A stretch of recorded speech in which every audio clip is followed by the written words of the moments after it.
తెలంగాణ ఇప్పుడు విశాఖపట్నంలోని చాలా వేగవంతంగా డెవలప్ అవుతాయి. నారా చంద్రబాబు గాని, లోకేష్ గారు గాని, పవన్ కళ్యాణ్ గాని చాలా స్పీడ్ గా విశాఖపట్నాన్ని ఒక అభివృద్ధి కార్యక్రమంలో తీసుకెళ్తున్నారు. విశాఖపట్నంలోని అతిపెద్ద డేటా సెంటర్ అనేది కూడా గూగుల్ సంస్థ కూడా వస్తుంది. ఇలాంటి సంస్థలు రావడం వల్ల విశాఖపట్నం బ్రాండ్ అనేది ఇంకా పెరిగే అవకాశం పెరుగుతుందండి. ఏపీ డెవలప్ అవడానికి మెయిన్ రీజన్ చంద్రబాబు గారు. అందరు వెళ్ళి హైదరాబాద్ లో సెటిల్ అవ్వకుండా మొత్తం అన్ని వైపులా వ్యాప్తి చెందుతుంది. అన్ని ఇటు కూడా ఫేమస్ అవుతుంది బాగా. పిల్లలకైనా జాబ్స్ అయినా ఏమైనా అందరు హైదరాబాద్ మీద పడకుండా వైజాగ్ ఇటు సైడ్ అంతా పాపులర్ అయితే నారా లోకేష్ గారు పనితీరు ఎట్లా బాగుందండి.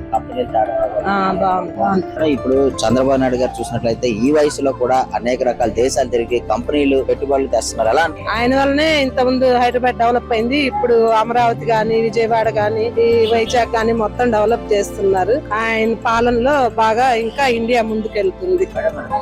జగన్మోహన్ రెడ్డి మళ్ళీ 2029లో నేను వస్తాను, ఎవరెవరితో నేను అన్ని గుర్తు పెట్టుకొని జైల్లో పెడతాను, రిటైర్డ్ అయిన వాళ్ళు కూడా నేను లాక్కొని వచ్చి జైల్లో పెడతాను. వచ్చినప్పుడు చూద్దామండి. ఇప్పుడు ప్రెజెంట్ అయితే చంద్రబాబు గారిది బాగుంది పాలన.